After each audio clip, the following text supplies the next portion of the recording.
જય શ્રી કૃષ્ણ મિત્રો, નિત્ય સત્સંગમાં આપ સૌનું સ્વાગત છે। આજે આપણે સાંભળીશું ગરુડ પુરાણ અધ્યાય 8 આતુરદાનનું વર્ણન। જો આ વિડીયો તમને પસંદ પડે તો લાઈક અને શેર કરી ચેનલને સબસ્ક્રાઇબ જરૂરથી કરજો।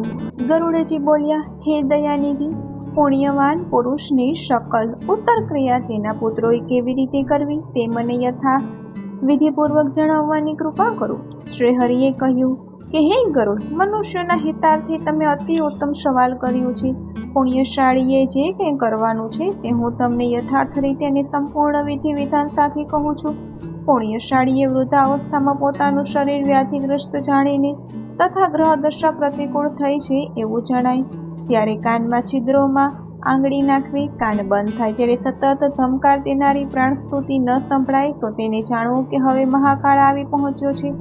કાળને આવ્યો જાણી ભયભીત ન થતા નિર્ભય બનવું, જાણીએ કરેલા પાપોનું પ્રાયશ્ચિત કરવું અને જે સમયે ખરેખર કાળ નજીક આવે, યમદૂતો સામે દેખાય ત્યારે સ્નાન કરી પવિત્ર થઈ શાલિગ્રામ રૂપી શ્રી હરિનું પૂજન કરવું, ભગવાનને ગંધ, પુષ્પ, કંકુ, તુલસી પત્ર, ધૂપ તથા નૈવેદ્ય સમર્પિત કરવા, ત્યાર પછી પ્રસાદ આરોગવો, બ્રાહ્મણને યથાશક્તિ દાન દક્ષિણા આપવા, તેમને ભોજન કરાવીને સંતુષ્ટ કરવા, અષ્ટાક્ષરી તેમજ દ્વાદશાહરી મંત્રના જાપ કરવા, શ્રી હરિ તથા ભોળાનાથનું નામ સ્મરણ કરવું, અન્ય દ્વારા સાંભળવું, ભગવાનનું નામ કાનથી સાંભળવામાં આવે તો તે સમસ્ત પાપોનો નાશ થાય છે। રોગિષ્ઠ માણસ મૃત્યુગામી સમક્ષ તેના બાંધવા આદિએ શોક કરવો નહીં, તેની સમક્ષ તો સતત ભગવાનના નામનું વારંવાર રટણ કરવું, શ્રી હરિના 10 અવતારો મત્સ્ય અવતાર, કૂર્મા અવતાર, નરસિંહ અવતાર, વામન અવતાર, રામ, કૃષ્ણ, બુદ્ધ અને કલ્કી આદિનો ઉચ્ચાર કરવો,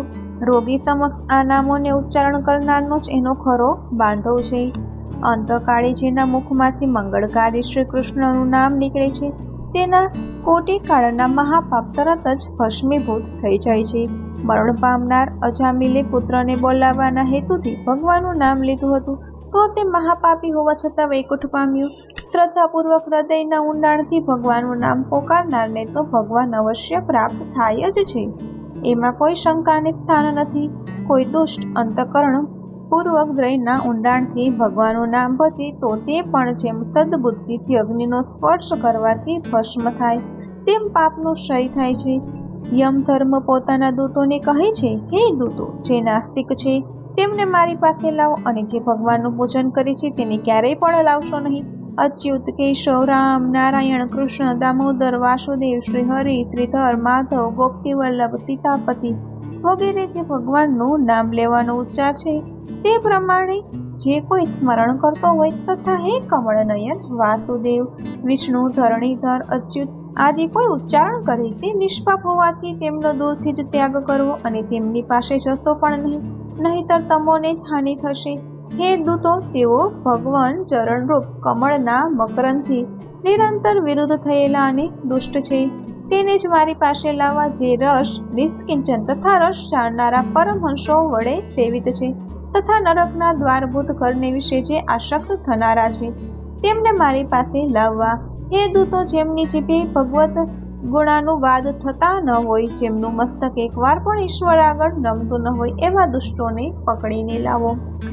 યમરાજાના આવા વચનો સાંભળીને ભગવાન કહે છે કે હે ગરુડ, અકળ જગતને મંગળકારક એવું જે ભગવાનના ગુણોનું કીર્તન તે મોટામાં મોટું પાપોનું પ્રાયશ્ચિત જાણવું, અતિશય પ્રાયશ્ચિત કરવા છતાં તે ભગવાનને વિમુખ છે તે ક્યારેય પવિત્ર થતો નથી। જે કોઈ શ્રી કૃષ્ણનું નામ સ્મરણ કરે છે તે નિષ્પાપી થઈ નરક, યમ ધર્મ તેમજ તેમના દૂતને સપનામાં પણ નિહાળતા નથી। જે પુરુષ અંતકાળે બ્રાહ્મણને ગાય આપે છે અને ભગવાનના નામનું સતત નામ સ્મરણ કરે છે તે માંસ, હાડકાને રક્તવાળી વૈતરણી નદીમાં પડતો નથી। આથી જ સમસ્ત પાપોને હરનારું વિષ્ણુ ભગવાનના નામનું સતત સ્મરણ કરતા રહેવું જોઈએ। ગીતા તેમજ વિષ્ણુ સહસ્ત્ર નામનું પઠન તેમજ શ્રવણ કરવા કે કરાવવા અને સાંભળવા, એકાદશી, ગીતા, ગંગાજળ, તુલસીપત્ર, વિષ્ણુ ભગવાનનું ચરણોદક અને ભગવાન નામ આ સર્વે અંત સમયે મુક્તિ આપનારા છે। આ પ્રમાણે નામનું મહાત્મય કહ્યા પછી દાનનું મહાત્મય શું છે તે જાણો। હે ગરુડ, અંત સમયે ઘી સહિત અન્ન, સુવર્ણ અને વાછરડી તથા ગાયના દાનનો સંકલ્પ કરો. વેદાધ્યાયથી તેમજ અગ્નિહોમ કરનારા બ્રાહ્મણને સમર્પિત કરવા અંતકાળે પુત્ર જે કંઈ થોડું કે વધુ પોતાના હાથ દ્વારા દાન આપે કે મરણાસન માતા પિતા માટે પુત્ર દાન કરવાનો સંકલ્પ કરે તે પછી આપવાનું અનુમાન કરે તે મૃત્યુ પામનાર માટે સદાય અક્ષય એટલે કે ન ખૂટે તેવું થાય છે. પિતા આદિ વડીલોના અંતકાળે જે પુત્ર મૃત્યુ પામનારાના હાથે સમસ્ત દાન કરાવે છે તે સત્પુત્ર છે અને આ માટે જ ધર્મ વેળાએ પુત્ર પ્રાપ્તિ માટેનું ચિંતન કરે છે. ભૂમિ પર સુવાડેલ તેમજ અંતકાળ વખતે પિતાના નેત્રો થરડાતા જોઈને પુત્રે પિતાના ભેગા કરેલા ધન અંગે પૂછપરછ કરવી પણ યથાશક્તિ દાન કરવું જોઈએ. જ્યાં સુધી પિતા જીવિત હોય ત્યાં સુધી સત્પુત્રે ત્વરાથી દાન કરાવવા. આ દાન કરવાથી પરલોક ગમન કરનારો પુરુષ ક્યારેય દુઃખ પામશે નહીં. આતુર કાળે, ઉત્સવે અને ગ્રહણના દિવસે દાન પામનારને અતિશય ફળ પ્રાપ્ત થાય છે. આથી આતુર કાલે તલ આદિ અષ્ટદાન અવશ્ય આપવા જોઈએ. અષ્ટદાનમાં તલ, લોખંડ, સોનું, કપાસિયા, મીઠું, સપ્તદાન, ભૂમિ અને ગાયોનો સમાવેશ થાય છે. આ 8 દાનનું પ્રત્યેક દાન મહાપવિત્ર દાન છે. આ 8 દાન મહાપાતકોનો નાશ કરે છે. અંતકાળે આ દાન કરવાથી જે મહાફળ મળે છે તે હું તમને જણાવું છું. હે ગરુડ, ત્રિવિધ પ્રકારના તલ મારા પ્રસ્વેદથી ઉત્પન્ન થયા છે. તલના દાનથી દૈત્ય, દાનવ અને અસુર સંતોષ પામે છે. તલ શ્વેત, કાળા અને કપિલ રંગના હોય છે. આ તલ 3 પ્રકારના કાચિક, વાહિક અને માનસિક એવા 3 જાતના પાપોનો નાશ કરે છે. ભૂમિને ડાબા હાથે સ્પર્શ કરીને જમણા હાથ વડેનું દાન કરવું. આમ કરવાથી એ પ્રાણીને યમસીમા અને યમમાર્ગ જોવા મળતો નથી. કુહાડો, મૂષળ, દંડ, ખડક, લોખંડ આદિ શસ્ત્રો પાપીઓના નિગ્રહ માટે યમ ધારણ કરે છે. આ લોખંડનું દાન યમના આયુધોને સંતુષ્ટ કરનારું છે.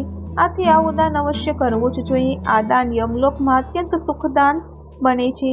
ઉરણ, શ્યામપુત્ર, શુ, ડાર્મક, ઉદંબુરુ અને શેષબળ નામના 5 યમદૂતો લોહદાનના નિમિત્તે સુખદાતા બને છે. હે ગરુડ, એક ઉત્તમ દાન જે વિશેષ તથા પરમ ગોપનીય છે, જેને કરવાથી પૃથ્વી, પાતાળ, સ્વર્ગવાસી સંતુષ્ટ થાય છે તે હું તમને બતાવું છું. બ્રહ્મા આદિ સર્વ ઋષિઓ, દેવો અને ધર્મરાજાની સભામાં વાસ કરનારા સૌ સુવર્ણના દાનથી સંતોષ પામીને વરદાન આપનારા બને છે. તે દાન અતિ ઉત્તમ છે. આથી પ્રેતના ઉદ્ધાર માટે સુવર્ણનું દાન અવશ્ય કરવું જોઈએ. તે દાન કરવાથી પ્રાણી યમલોકી ન જતા સ્વર્ગલોકમાં જાય છે. લાંબા સમય સુધી સત્યલોકમાં રહી પછી તે આ લોકમાં પૃથ્વી પર રાજા સ્વરૂપે અવતરે છે. તે રૂપવાન, ધાર્મિક, વક્તવ્ય આપનાર અને મહાપરાક્રમી થાય છે. કપાસિયાના દાનના કારણે યમદૂતથી જીવને ભય ઉત્પન્ન થતો નથી. મીઠાનું દાન કરનારને યમથી લાગતો ભય નાશ પામે છે. લોખંડ, મીઠું, કપાસિયા, તલ અને સુવર્ણના દાનથી રામપુરીમાં રહેનારા ચિત્રગુપ્ત આદિ સંતોષ પામે છે. 7 પ્રકારના ધાન્યદાનથી ધર્મરાજા સંતોષ પામે છે તથા અગાઉ કહેલા 3 દરવાજાની પર રહેનારા પણ સંતોષ પામે છે. ડાંગર, ઘઉં, જવ, મગ, અડદ, ડાંગ અને ચણા આ 7 પ્રકારના ધાન્ય છે. જેટલી જમીન પર એક બળદ આંખલાનું ચામડું પથરાય તેટલી જમીનનું દાન વિવિધ પૂર્વક સત્યપાત્ર બ્રાહ્મણને આપવામાં આવે તો તે બ્રહ્મ હત્યાદિ પાપોથી મુક્ત થાય છે. આમ મહાન ઋષિઓએ કહેલ છે, વ્રત, તીર્થયાત્રા અને અન્ય પ્રકારના અનેક દાન આદિથી પણ રાજકર્તાને લાગતા પાપો નડતા નથી. તે સમસ્ત પાપો દાનને લીધે નાશ પામે છે. જે ફળદ્રુપ જમીનનું દાન બ્રાહ્મણોને આપે છે તે દેવ અને દૈત્યોમાં માનવતા બનીને ઇન્દ્રલોક પામે છે. હે ગરુડ, અન્ય દાનો અભ્ય ફળ આપનારા છે, જ્યારે પૃથ્વીનું દાન દિન પ્રતિદિન વૃદ્ધિ આપતું પુણ્ય ફળ આપનારું છે. ભૂમિપતિ હોવા છતાં જે બ્રાહ્મણને ભૂમિદાન આપતા નથી તે દરેક જન્મમાં દરિદ્ર બને છે અને પોતાના નિવાસ માટે માલિકીનું ઝૂંપડું પણ પામી શકતા નથી. મારી પાસે બહુ જમીન છે એવું અભિમાન કરે પણ જમીનનું દાન ન કરે તે જ્યાં સુધી આ પૃથ્વીને શ્રેષ્ઠ નારાયણ ધારણ કરે છે ત્યાં સુધી નરકમાં જ સબળે છે. આથી ભૂમિપતિઓએ ભૂમિનું દાન કરવું જોઈએ. જેનામાં ભૂમિદાનનું સામર્થ્ય નથી તેણે ગૌદાન અવશ્ય કરવું જોઈએ. પ્રથમ 8 દાનોમાં જે ગૌદાન કહેવાયું છે તે આ પ્રમાણે કરવું. મૃત્યુ દુઃખના નિવારણ અર્થે રુદ્રધેનુ, જાણ્યા અજાણ્યા દેવોના પાપનાશ માટે ઋણધેનુ અને અંતે મોક્ષધેનુનું દાન કરવું. હે ગરુડ, ત્યાર પછી વિશિષ્ટ વિધિપૂર્વક વેતરણી ધેનુનું દાન કરવું. હે ગરુડ, આ પ્રમાણે ગોદાન કરવામાં આવે તો એ દાન અનેક પ્રકારના પાપોમાંથી છોડાવે છે. બાલ્યાવસ્થા, કુમારાવસ્થા, તરુણાવસ્થા, જન્મો જન્મના પાપો જે રાત અને દિવસે પ્રાતઃકાળે, મધ્યાહને કે અપરાહ્ન સમયે તન મન કે વાણીથી કરાયા હોય તે કપિલા જાતિની દુધાળાને અલંકારયુક્ત અને વાછરડી કે વાછરડા સાથેની ગાયનું દાન વેદશાસ્ત્ર વેતા બ્રાહ્મણને આપવામાં આવે તો તે મુક્તિનું સાધન બને છે. આવું દાન કરનારો મુક્તિ પામે છે. આ ગાયનું દાન આપનારો સમસ્ત પાપ સમૂહથી મુક્તિ પામે છે. સ્વસ્થતાપૂર્વક અપાયેલ એક ગાયનું દાન કે આતુરકાળે આપવામાં આવેલ 100 ગાયોનું દાન કે મૃત્યુકાળે અત્યંત આસક્તિપૂર્વક અપાયેલ 1000 ગાયોનું દાન કે મૃત્યુ પામ્યા બાદ વિધિપૂર્વક કરેલ 1,00,000 ગાયોનું દાન એ સર્વ સમાન ફળ આપનારું દાન છે એમ સમજવું. તીર્થયાત્રા આદિ કર્મો કરતા સત્પાત્રને કરવામાં આવતું એક ગાયનું દાન પણ 1,00,000 ગણું ફળ આપે છે. એ દાન આપનારો અનંત ફળ પામે છે. સાથોસાથ લેનાર પણ સર્વ દોષોથી મુક્તિ પામે છે. વેદાધ્યાન કરનારો અને યજ્ઞ આદિ કરતો બ્રાહ્મણ જો પારકુવન ખાતો ન હોય તો તેણે રત્નોથી આચ્છાદિત પૃથ્વીનું દાન લીધું હોય તો તેને તે દાન લેવાનો દોષ લાગતો નથી. જેમ ઝેર ઉતારનારનો મંત્ર ઠંડી ટાઢને ઠારનારો અગ્નિ પોતાનું કાર્ય કરવામાં દૂષિત થતા નથી, તેમ સુપાત્રને દાન અપાય તો સ્વર્ગે લઈ જાય છે, પણ અપાત્રને અપાતું દાન તો નરક આપનારું બને છે. 100 પેઢીના પૂર્વજોએ દાન ન લેનારને નરકે લઈ જાય છે. આથી આત્મહિત ઈચ્છનારા પુરુષે અપાત્રને દાન આપવું જ નહીં. એક ગાયનું દાન એકને જ આપવું, ઘણાઈને આપવું નહીં. બ્રાહ્મણ જો ગોદાન લઈને વેચી નાખે અને આવેલા દ્રવ્યના ભાગલા પાડીને વહેંચી તો તે 7 પેઢી સુધીના ફળનો નાશ કરે છે. હે ગરુડ, મેં તને જે વૈતરણી નામની નદી વિશે કહ્યું તેનાથી પ્રાણીને મુક્તિ મળે તે માટે હું તમને ગૌદાનની વિધિ સમજાવું છું. હે ગરુડ, કાળી અને કપિલ ગાયને શણગારીને તેના શિંગડા સોનેથી મઢવા, પગની ખરીઓ રૂપાથી મઢવી, તેમજ દોહવા માટે કાંસ્ય પાત્ર આપવું. ગાયોને કાળા વસ્ત્રથી ઢાંકવી, ગાયના ડોકે ઘંટડી બાંધવી અને તે ગાયની સમીપ કપાસિયા ઉપર વસ્ત્ર સહિતનું તાંબાનું પાત્ર મૂકવું. યમરાજાની પ્રતિમા સુવર્ણની કરાવી અને તેની પાસે લોખંડનો દંડ મૂકવો. કાંસાના પાત્રમાં ઘી ભરવું અને જેના પર પ્રતિમા આદિનું સ્થાપન કરવું. શેરડીની નાવ બનાવીને તે નાવને સારા વસ્ત્ર અને સૂતરથી વીંટવી. પછી એક ખાડો ખોદીને તેમાં પાણી ભરવું. એ ખાડામાં નાવને તરતી મૂકવી. તે નાવમાં યમની પ્રતિમા સ્થાપિત કરવી અને ત્યારબાદ ગાયના દાનનો સંકલ્પ કરવો. પછી બ્રાહ્મણને અલંકાર અને વસ્ત્રો સમર્પિત કરવા તથા તેમનું ગંધ, પુષ્પ, અક્ષત વગેરે ઉપચારોથી પૂજન કરવું. ત્યારબાદ ગાયનું પૂંછડું પકડવું અને નાવમાં પગ મૂકીને બ્રાહ્મણ સમક્ષ શ્લોકો બોલવા. હે જગન્નાથ, હે શરણાગત વત્સલ, હું ભવ વિના સાગરમાં ડૂબેલું છું. શોક અને તપથી હું દુઃખી છું, તો હે પ્રભુ મારું રક્ષણ કરો. હે વિષ્ણુરૂપી શ્રેષ્ઠ ભૂદેવ, તમે મારો ઉદ્ધાર કરો. હું તમને દક્ષિણા સહિત વૈતરણી તારક ગાય આપું છું, તે સ્વીકારો. આ પ્રમાણે બ્રાહ્મણની પ્રાર્થના કર્યા પછી વૈતરણીને નમસ્કાર કરવા. મહાભયંકરી અને યમ માર્ગે 100 યોજનના વિસ્તારવાળી હે વૈતરણી, આપના પૂર્વ સ્વરૂપને સુખેથી તરવાના ઉદ્દેશ્યથી હું આ ગોદાન કરું છું. હે વૈતરણી, આપને નમસ્કાર. ત્યારબાદ એ ગાયને પ્રાર્થના કરવી કે હે ધેનુ, મહામાર્ગના યમ દ્વારે તમે મારી વાટ જોજો. હે દેવેશ, તમારા પૂર્ણ પાત્રમાંથી સુખરૂપ પાર ઉતરવા માટે હું આપને લગતું દાન કરું છું. આપને વારંવાર નમસ્કાર. મારી સમક્ષ, મારી પાછળ અને હૃદયમાં પણ ગાયનો વાસ હજો અને ગાયોમાં જ મારો નિવાસ હજો. હે દેવો દ્વારા પ્રતિષ્ઠિત લક્ષ્મીરૂપી ગાય માતા, હે દેવી, મારા સર્વ પાપોને જળમૂળથી નાશ કરજો. આ પ્રમાણે મંત્રોથી યમ અને ગાયને હાથ જોડી પ્રાર્થના કરી સર્વની પ્રદક્ષિણા કરી એ સર્વ બ્રાહ્મણોને દાન આપી દેવી. આ રીતે જે પુરુષ બ્રાહ્મણને પોતાને વૈતરણી નામનું ગૌદાન આપે છે તે યમ માર્ગે જઈને યમ રાજાની સભામાં સ્થાન પામે છે. પોતાનું શરીર નિરોગી હોય ત્યારે જ વૈતરણી ધેનુનું દાન કરવું. વિદ્વાન પુરુષે નદીમાંથી પોતાને તારનારું ધેનુનું દાન કરવું. વિદ્વાન પુરુષે નદીમાંથી પોતાને તારનારું આ કર્મ અવશ્ય કરવું જોઈએ. હે ગરુડ, ગૌદાન કરનારને વૈતરણી નદી યમ માર્ગમાં નડતરરૂપ બનતી નથી, માટે પુણ્યકાળમાં આ દાન અવશ્ય કરવું જોઈએ. ગંગા આદિ તીર્થોમાં, બ્રાહ્મણ આદિના ઘરોમાં સૂર્ય ચંદ્રના ગ્રહણ સમયે, અમાસે, સંક્રાંતિએ, વ્યતિપાતે, યુગ આરંભની તીર્થીઓએ તેમજ અન્ય પુણ્ય તિથિઓએ ગૌદાન અવશ્ય કરવું જ જોઈએ. શ્રદ્ધા ઉત્પન્ન થાય અને સત્પાત્ર મળી જાય એને જ પુણ્યકાળ માનવો. દાન સંપત્તિ લક્ષ્મી અત્યંત ચંચળ છે, નાશવંત શરીર અસ્થિર છે, ઐશ્વર્ય પણ ચંચળ અને નાશ પામનારું છે, આથી પુણ્ય અવશ્ય ભેગું કરવું. આપણી શક્તિ અનુસાર દાન કરવાથી તે અનંત થાય છે. કલ્યાણ ચાહનારા વિદ્વાન પુરુષને દાન આપવું.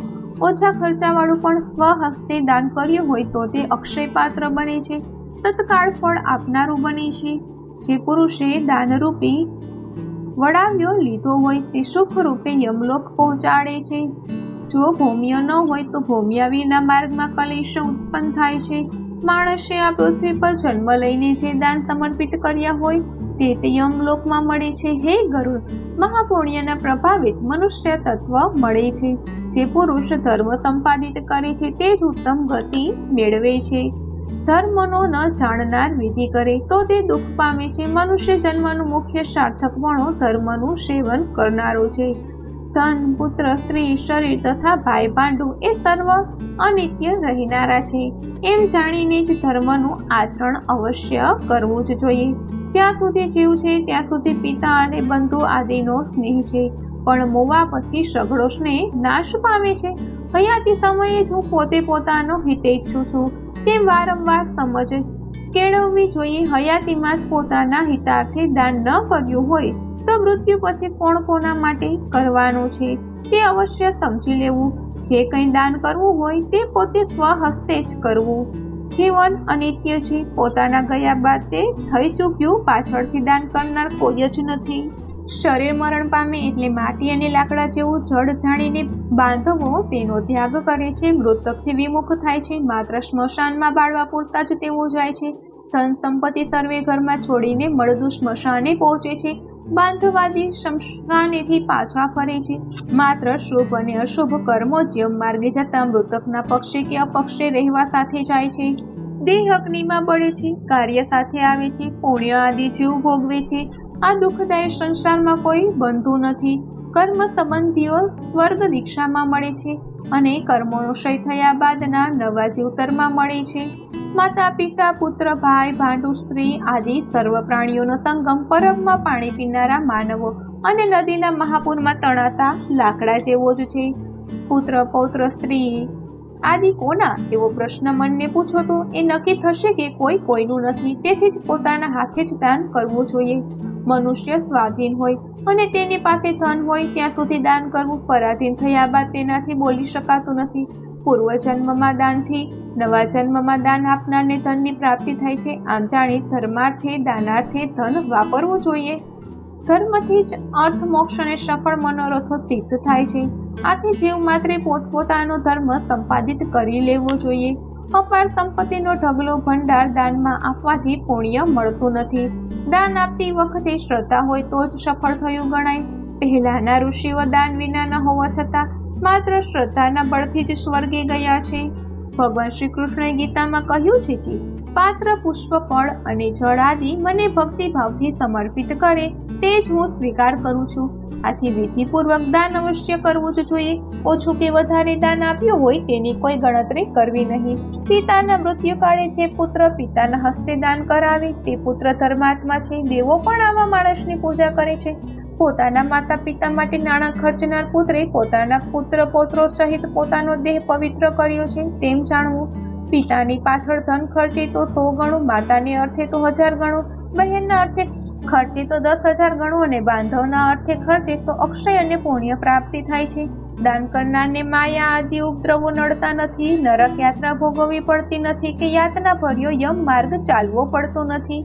યમ માર્ગમાં ભૂખ્યા તરસ્યા રહેતા નથી. દાન કરવાથી યમ માર્ગે જતા જીવને ડગલે ને પગલે ખાવા પીવાનું મળી રહે છે. વેતણી નદી પાર કરવા માટે હોડકું તૈયાર જ ઊભું હોય છે. દાન કરવાથી મૃત્યુ સમયે જીવ જરા પણ ભયભીત થતો નથી. પિતા આદિની ઈચ્છા હોવા છતાં ધનના લોભે પિતાના સત્કાર્ય માટે દાન કરતો નથી. તે પણ મરણ પછી અત્યંત ખેદ કરે છે. મૃતકના પુત્ર પૌત્ર, બંધુ, સગા સંબંધી અને મિત્રો આદિ તેના મૃત્યુકાળ હેતુ દાન આપતા નથી તે બ્રહ્મઘાતી જણાય છે. इति श्री गरुड़ पुराणे अष्टाध्याय संपूर्ण। ओम तत्सत। तो मित्रों आ हतो गरुड़ पुराण नो अध्याय 8 आतुरदान નું વર્ણન। જો આ માહિતી તમને પસંદ પડી હોય તો વિડીયોને લાઈક અને શેર કરી ચેનલને સબસ્ક્રાઇબ જરૂરથી કરજો।